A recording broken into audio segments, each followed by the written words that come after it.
Hi, and welcome to the NVR, Non-Violent Resistance series of small webcasts. My name is Claire O'Donovan. I'm a family engagement worker and an NVR accredited practitioner. Southampton City Council have asked me to put together this series of short videos to help families who are struggling with challenging behaviours from their children. So welcome to the second part of these webcasts for the NVR. This one we're going to start looking at how to understand behaviours differently.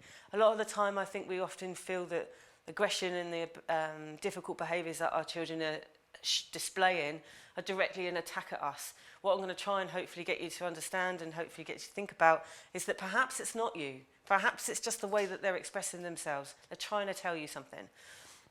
So we're going to try and do that in this short webcast.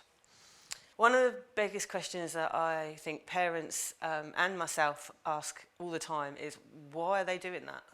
Why are our children behaving like that? You know, to be able to answer that question, sometimes we have to become detectives, sometimes we have to try and work it out for ourselves. Often children can't tell you why they're feeling a certain way or why they're behaving in a certain manner. Often they need you to be able to explore that with them, to watch and try and understand. There are a gazillion reasons why they may be feeling whatever it is that they're feeling. Just an example of some stress factors, and this is by absolute no means an exhaustive list. It could go on forever. There's community-based issues, particularly nowadays with social media. They may have had an argument with their friend on their phone, or they may be having problems with bullying. They're probably going to come downstairs and take that out on you because they're frustrated about something else. They might give you mouth, they might give you attitude, they might have literally just got off a phone or got off a text message or something where they've been swearing at and, having arguments, and then all of a sudden they've walked into the room with you. Yeah? Being able to think about the fact that actually their feelings and problems may not be are related to us helps us to be able to take a step back. Again, this is not an exhaustive list. We all get stressed for numerous amounts of reasons, and sometimes we snap. And sometimes we snap at our young people and our children. It's not their fault. They're just in the wrong place at the wrong time. When we react, so to help us think about what is happening and why behaviour is happening, not only do we need to think about what might be the triggers for it, but we also need to think about what's going on in our brains, in their brains. This diagram is very simply a way to show you that some reactions are less considered. It might feel sometimes that our young people are trying to manipulate or assert their authority and maybe calculating the fact that they're kicking off or they've lost their rag. Yeah, it might feel like they're doing it on purpose. When you get into a place where you aren't thinking straight, when you're angry or you're frustrated or whatever, often we don't think, we just act. And as adults, as children, we could all probably say the same. With children, because they're developing their awareness and their rational brain, they often will feel something and then react to it. As adults, we are able to feel something, think about whether or not that might be a good reaction or bad reaction, whether it's something we need to react to or not, and then react. So effectively, we have the ability to rationalise and problem solve, and often children and young people don't.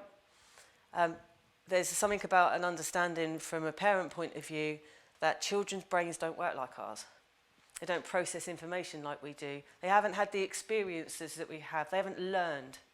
They need these experiences and they need to make those mistakes, but also they need to be guided and taught these things. They're not just going to know.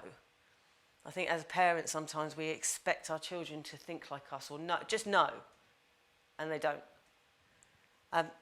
When you have sort of uncontrolled trauma responses in the brain, so when you get to the point where you're in such a state of emotional heightenedness that you have stopped thinking things through and stopped acting rationally, you often go into these sorts of responses. You may have heard of these before. Fight, flight, or freeze. These are the three kind of core uncontrolled responses that your brain will have, and it will change the function of your body. So the fight is obviously, we get verbally aggressive. So if we're feeling attacked or if we're feeling kind of got at or that kind of thing, then often we'll go into fight mode. So we'll get defensive. We might start shouting. And we may start hitting things and throwing things about. When the red mist comes, we talk about that, the red mist, that kind of glazing over our eyes, that at that point, your brain has kicked into trauma response mode. It's no longer thinking things through and no longer thinking things straight. It's not rational what's going on in there. Again, with the flight, it's not a rational, considered response. If you are, if you're going to run and you want to run, you need to run. Sometimes children will disappear under the table. Sometimes people and children as well will just glaze over. It's like they've just cut off. They're not there anymore because their brain has gone, I can't cope with this, bam, I'm not here anymore.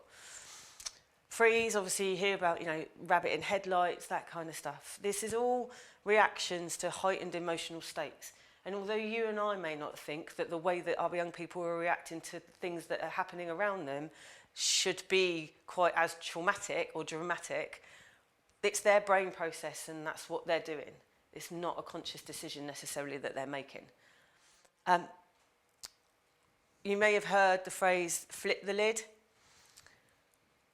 The easiest way to describe this is your thumb is the stem, the kind of mid-brain bit. It's the emotional brain. It's where the emotions and memories are processed. This is where fight, flight, and freeze is triggered. The fingers are the rational brain. The rational brain houses our ability to think and to reason. Children, up until they're in their mid-teens, are still developing this rational brain. They don't think like we do. There is no rational response for young children. The fingernails are the kind of problem-solving bit. Yeah.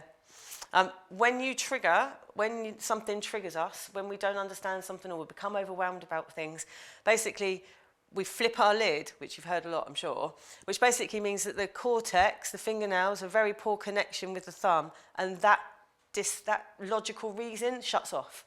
There is no logical thought in that part. In this part, there's no reason, there's no thought. The best thing you can do when you've got a child or anybody that's gone into this place is stand back. Reassure them. If you can, stay calm, definitely stay calm. Try and reassure them. What's the worst thing that anybody could say to you when you've lost it? Like when the last time that you kind of, lost your rag and started shouting and everything else, getting into an argument.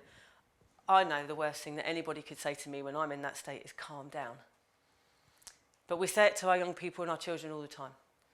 Sometimes what we need to do is just be left alone. You all have your own coping strategies for when you disappear into that place, when you get so angry that you just can't think straight. Yeah? Some of us will walk off. Some of us will go for a drive.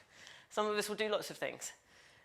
But we have a coping strategy, and the worst thing that anybody could do is tell us to stop or calm down.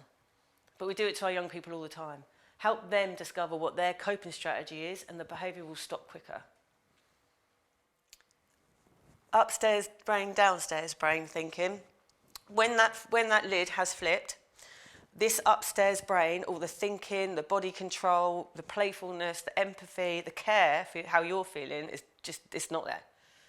The downstairs brain is just about concentrating on keeping their breath going and probably has sped up their breath. And it's considering, well, it's not even considering, it's reacting to fight or flight. Yeah? At no point in their downstairs brain is your child going to be able to tell you why they're doing what they're doing or what they're thinking. You need to be able to engage that rational thinking brain back in, and then they will be able to hopefully engage in a conversation that might give you some clues. Yeah? Tell you maybe what triggered it. That's the end of this one. What I'd really like you to try and maybe think about doing is just asking the question why. Instead of reacting and challenging the behaviour itself, try and see what's going on underneath. The next part is going to look into the feelings and some of the reactions to things like shame and guilt. So hopefully that will be it will lead on from this one. Thank you for watching.